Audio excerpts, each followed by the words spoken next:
Let me ask you something.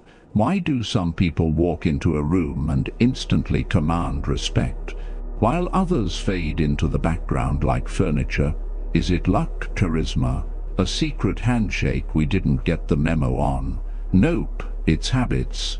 And today, I'm spilling the tea on rare, borderline controversial habits that can skyrocket your social status without you having to fake a thing.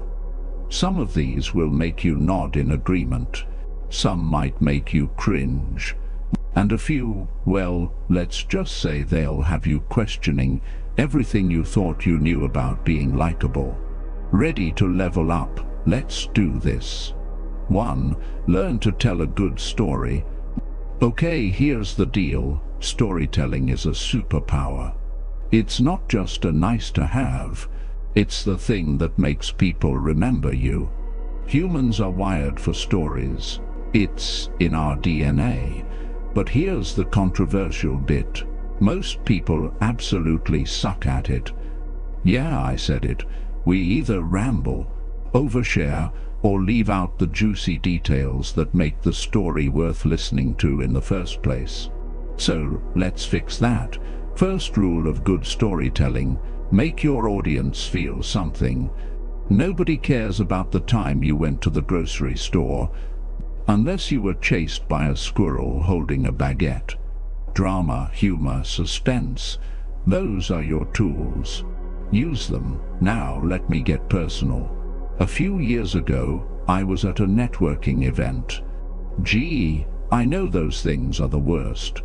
Anyway, this big shot CEO asked me, "What's something unique about you?" My brain short-circuited, and instead of listing my achievements, I told a random story about how I once accidentally walked into the wrong wedding and ended up giving a toast. The room erupted in laughter. Guess what? That story got me way more connections than any boring elevator pitch could have. Why? Because it was memorable and relatable. Nobody remembers facts. They remember feelings. Here is the controversial part. Good storytelling isn't about accuracy. It's about impact. Now, I'm not saying you should lie. But do you need to embellish a little to make it entertaining? Absolutely. Did that squirrel really hold a baguette? Maybe not, but the mental image, chef's kiss. Look, people love drama. They love twists, surprises, and punchlines. If your story doesn't have a weight, what moment, it's not a story. It's a grocery list.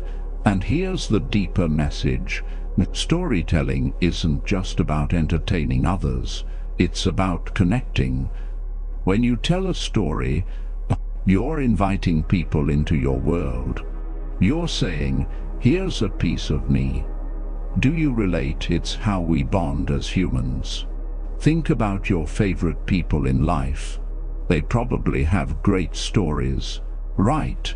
And it's not because they've lived the craziest lives. It's because they know how to frame their experiences in a way that resonates. You don't have to have climbed Mount Everest or survived a bear attack. Even the simplest moments, like a failed cooking experiment or a weird conversation with your neighbor, can become legendary if you tell them right. So, here is your homework. Pick one thing that's happened to you recently and turn it into a story. Add a little suspense, a little humor, and a killer ending. Try it out at your next dinner party or group chat. Trust me, when you become the person with the best stories, people will remember you and maybe even fight for a seat next to you. But hey, no pressure, mine. Unless, of course, you want to be unforgettable. Your call. 2. Laugh. But don't overdo it. Laughter is magical. It's the social glue that makes people feel connected, safe, and like they belong. But here's the thing, too much laughter can get weird. Yep, I said it. Laughing at everything can make you look insincere, nervous, or worst of all, like you're trying too hard.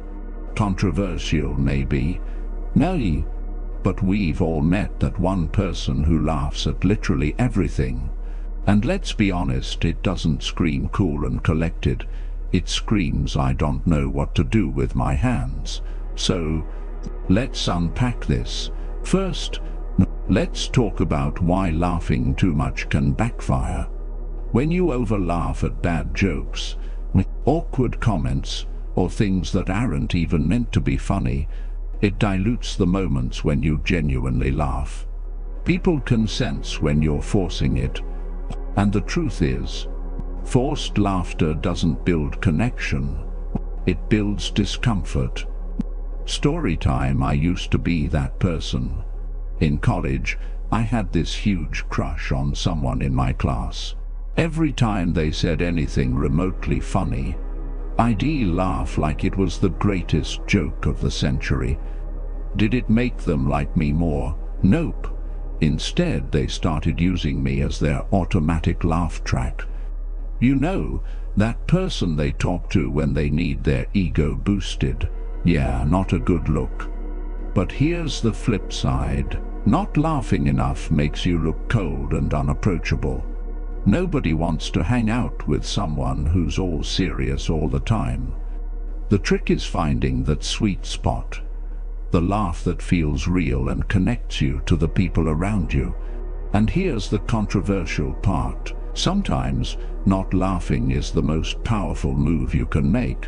When someone cracks a joke that's mean-spirited or just plain inappropriate, staying silent sends a stronger message than fake laughter ever could. I remember sitting in a meeting once where someone made a joke at a co-worker's expense. Everyone gave this awkward little chuckle, but I didn't. You know what happened? The co-worker came up to me later and said, "Thanks for not laughing. That meant a lot." Boom, instant respect. Here's what's fascinating about laughter. It's not just about reacting to humor. It's about signaling who you are. Laughing at the right moments shows you're present. You have a sense of humor, and you're not afraid to let loose. But when you laugh authentically, it tells people that you're real. You don't have to laugh to please people. You laugh because you want to, because something genuinely tickles you. That's the deeper message. Laughter is a reflection of how you see the world. So, don't fake it just to fit in. Real connections happen when people see your true vibe, not when you're pretending their dad jokes are Oscar-worthy. So here's your challenge. The next time someone makes a joke, ask yourself, do you actually find it funny? If the answer is yes, laugh like you mean it. If not, try holding back and seeing how it feels. You'll notice something crazy. People will start taking you more seriously because your laughter is rare, genuine and earned. And hey, if you're wondering where to start, just remember, laughing at yourself is always a safe bet. Life's too short to be too cool for a good laugh. Just don't overdo it, unless you're watching cat videos. Then go nuts. 3. Give genuine compliments. Compliments, the social currency of human interaction.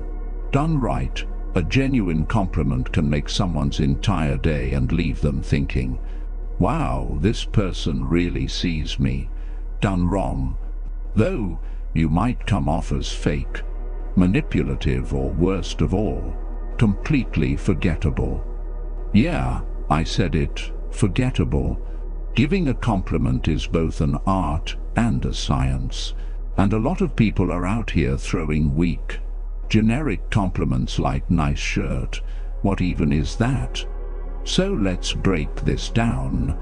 First things first, if you're giving compliments just to get something in return, stop.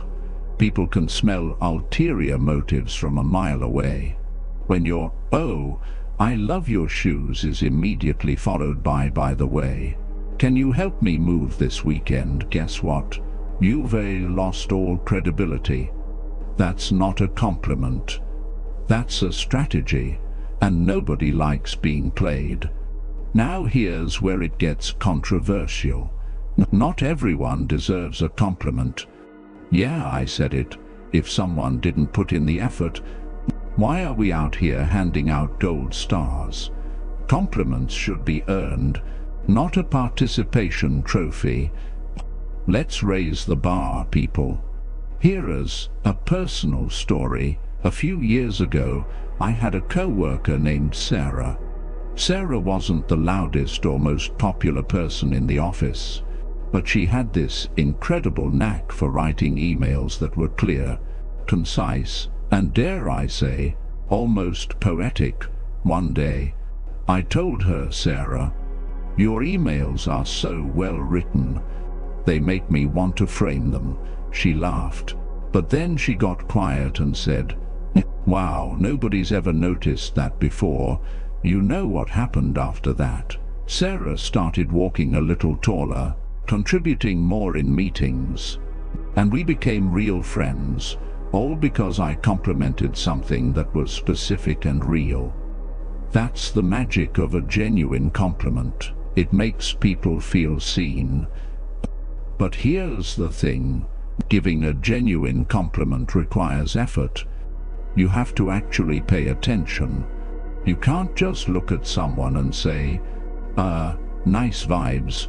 Compliments should be specific, thoughtful, and ideally tied to something unique about that person. For example, instead of saying "nice haircut," say "your new haircut really brings out your eyes." Boom. Instant connection.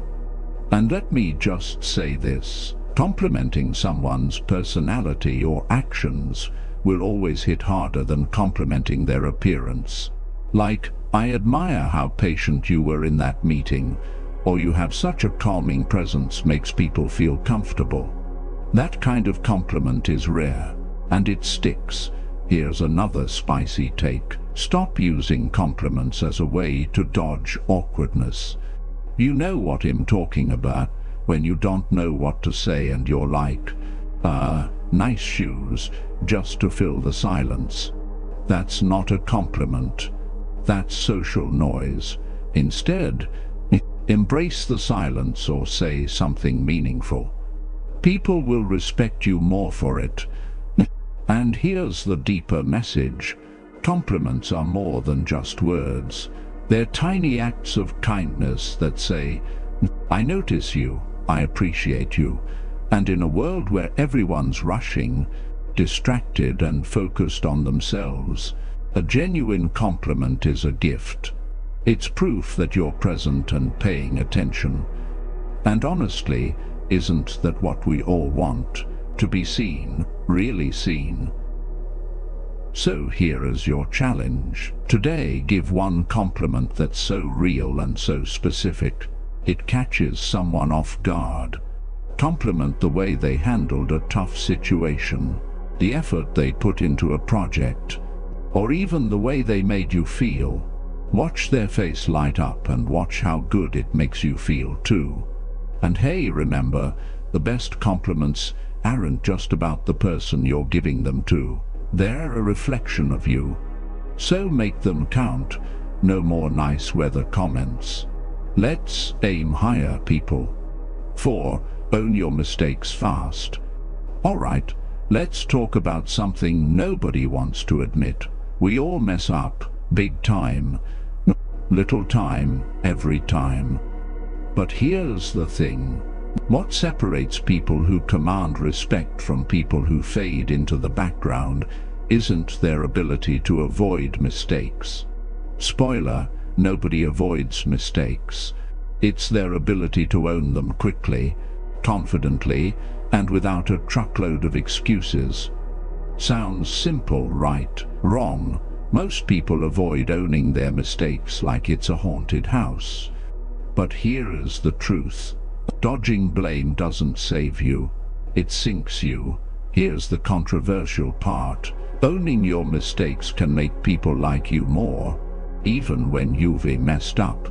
Why? because it shows maturity, accountability, and self-awareness, which, by the way, are ridiculously rare qualities these days.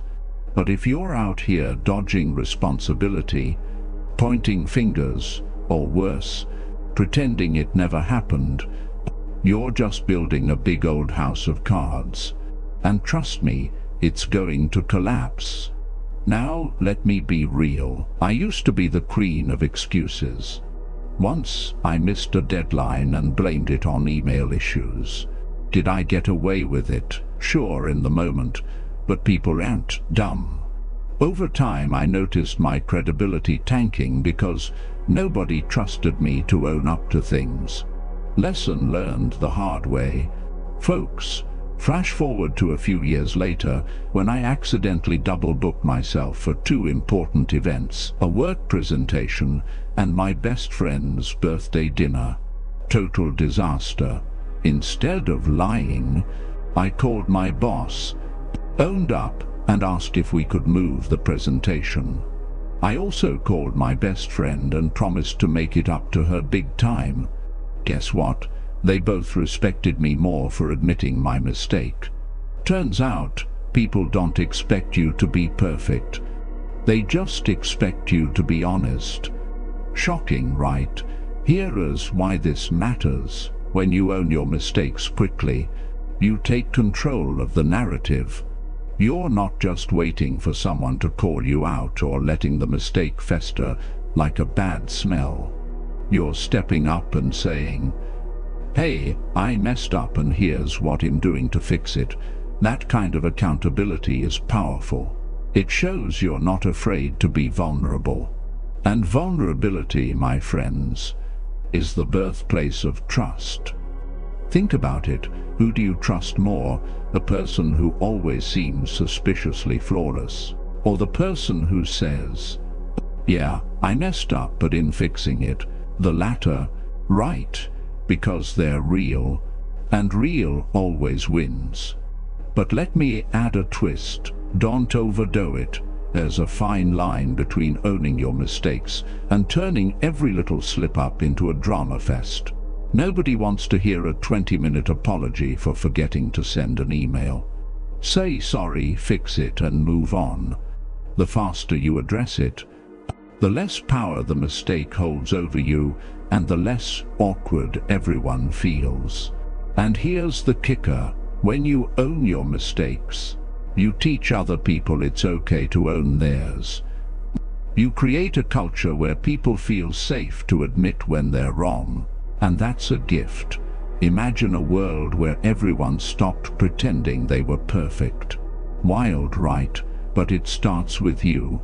Owning your mistakes isn't just about protecting your reputation. It's about showing people you're human. And honestly, that's a status boost no fancy title or Instagram post can give you. So here is your challenge. The next time you mess up, and trust me, it's coming, own it fast. Don't hide. Don't blame your dog. Don't wait for the right time. Say, "I messed up, here is how in fixing it," and move on. Oh, and bonus points if you can laugh about it afterward. Because at the end of the day, mistakes aren't what define us. It's how we handle them that people remember. So go out there, screw up spectacularly, and own it like a pro. 5. Learn people's names and use them. Okay, let's be real. Forgetting someone's name is a universal crime of social interaction. We've all been there. You're mid-conversation. Your brain is scrambling, and all you can think is, "Oh my God, is it Steve, Stan, Starfish?" It's awkward, it's embarrassing, and it's totally avoidable. Learning people's names and actually using them is a rare and underrated habit that instantly raises your social status. But here's the controversial twist. Most people are too lazy to do it. Yep, I said it, lazy. Let's fix that. Why do names matter so much? Because a name isn't just a label. It's a tiny piece of someone's identity. When you remember and use someone's name, you're telling them you matter to me. It's like giving them a verbal hug. But here's where people get it wrong. They don't even try. How many times have you heard someone say, "Oh, I'm just bad with names," like it's some genetic flaw? No, that's just an excuse. Let me hit you with some truth. Saying you're bad with names is like saying you're bad at math, but never practicing. The problem isn't your memory, it's your effort. Story time a few years ago. I worked at this huge company where I interacted with dozens of people every day. There was this one security guard named Jim who greeted everyone with a big smile. But most people never bothered to learn his name. One day, I made it a point to say, "Good morning, Jim," and you know what happened. He lit up like I'd handed him a winning lottery ticket. Fast forward a few months, and Jim was the guy who saved my day when I locked myself out of my office. Why? Because we had a connection. Because I saw him. That's the power of using someone's name. It creates bonds where none existed before. Now, here is the controversial bit. If you don't bother to remember someone's name, it kind of says you don't care. Harsh but true. Think about it. How can you expect people to respect you or feel connected to you if you can't even remember this one basic thing about them? I'm not saying you need to memorize the entire guest list at a wedding, but if you've met someone 3 times and still call them, buddy, it's a bad look. And let's not forget the absolute cardinal sin, using the wrong name. Oh, you think forgetting is bad? Try calling someone Jessica when their name is Jennifer. It's game over. So let's put some effort in. People, here's how to nail this. First, repeat the name as soon as you hear it. Nice to meet you, Priya. Boom. Second, associate it with something memorable. Priya likes pizza. Priya pizza, done. Third, use it casually in conversation. So Priya, what do you think about this? And finally, if you forget, just ask. Seriously, it's better to admit it than to avoid using their name forever. Pro tip, people love hearing their name. It triggers a feel-good response in the brain. So using their name subtly during a conversation makes them feel important and makes you look like the most attentive person in the room. But let's take it deeper. Remembering someone's name isn't just a social trick. It's a way of honoring their existence. In a world where people feel overlooked and undervalued, calling someone by their name is a small act of humanity that says, "I see you, you matter." And isn't that what we all want? To be seen. It's funny how something so simple can have such a big impact. But the truth is, small habits like this are what separate the people you remember from the people you forget. So here is your challenge. This week, make it your mission to remember the name of every new person you meet and use it at least twice in the conversation. Bonus points if you text yourself their name later or write it down.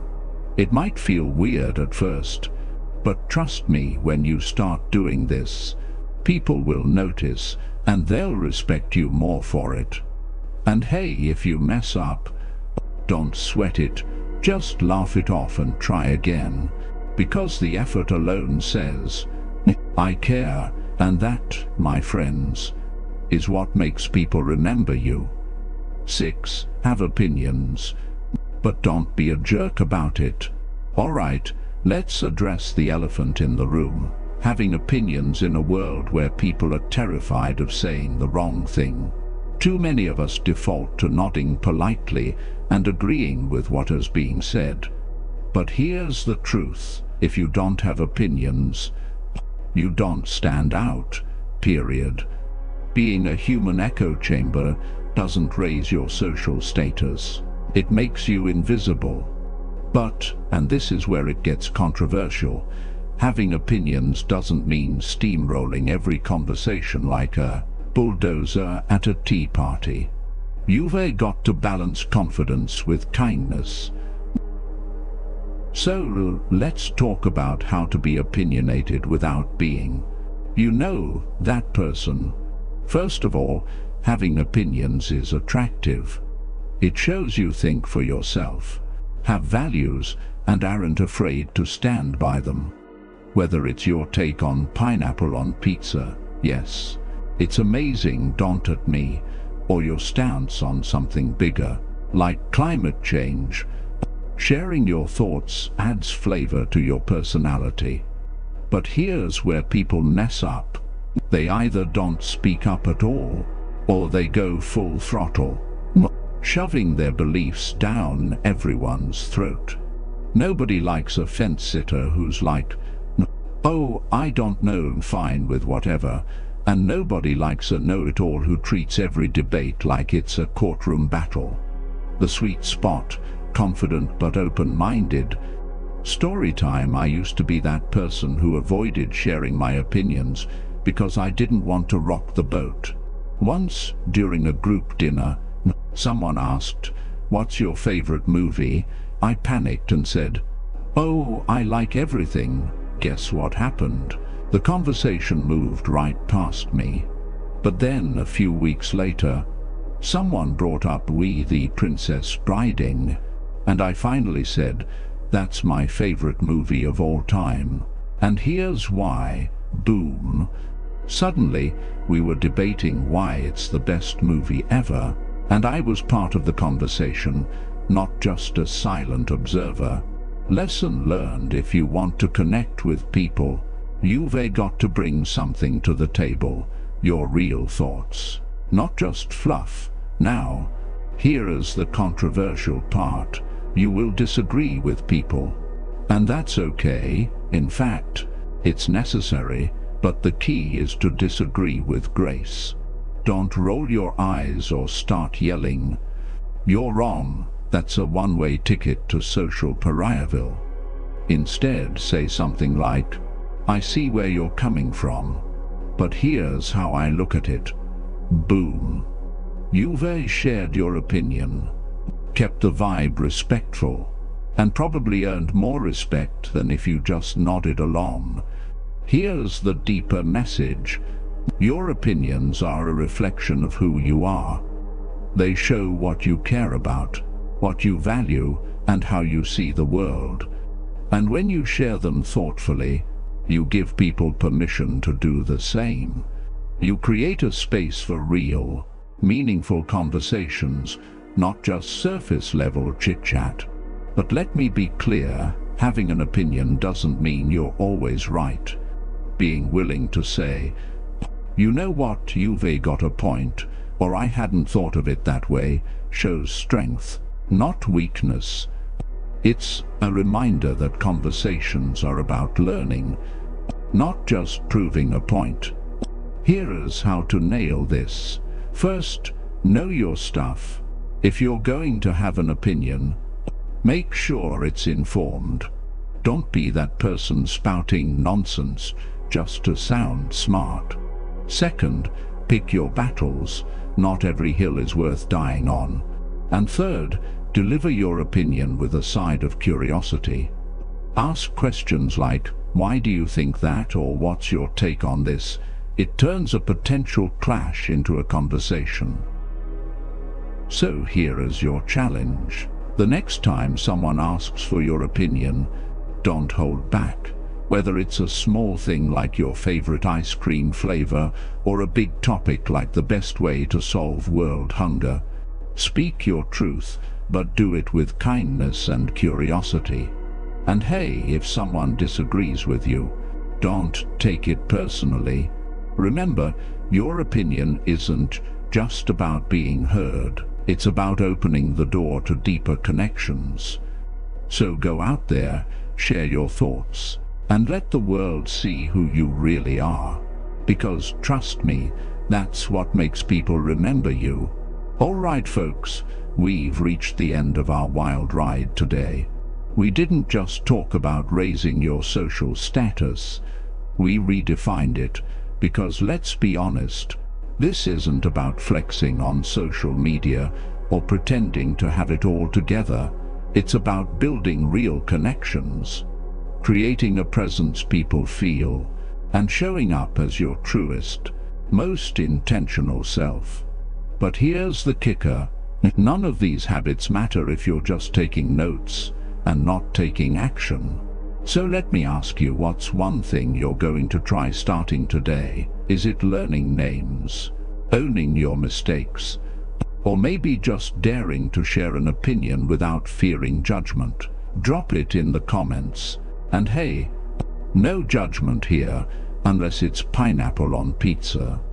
Kidding, you do you.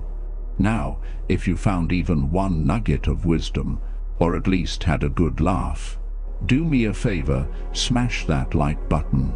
Seriously, it's free, it helps the channel. And let's be real, it's like a virtual high five. And don't stop there. Share this video with that one friend who could use a little status upgrade. You know who I'm talking about, the one who still calls everyone dude because they can't remember names.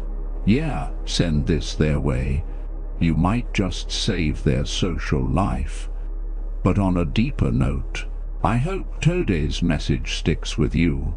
Social status isn't about being the loudest person in the room or racking up followers. It's about how you make people feel when they're around you. Do they feel seen? Do they feel respected? And do they leave thinking, wow, that person really has something special? That's the kind of impact we should all aim for. And here's the truth, none of us are perfect at this. I'm still learning, still messing up, still growing, but that's the beauty of it. Status isn't static, it's something you shape every day with your words, your actions, and how you show up for others.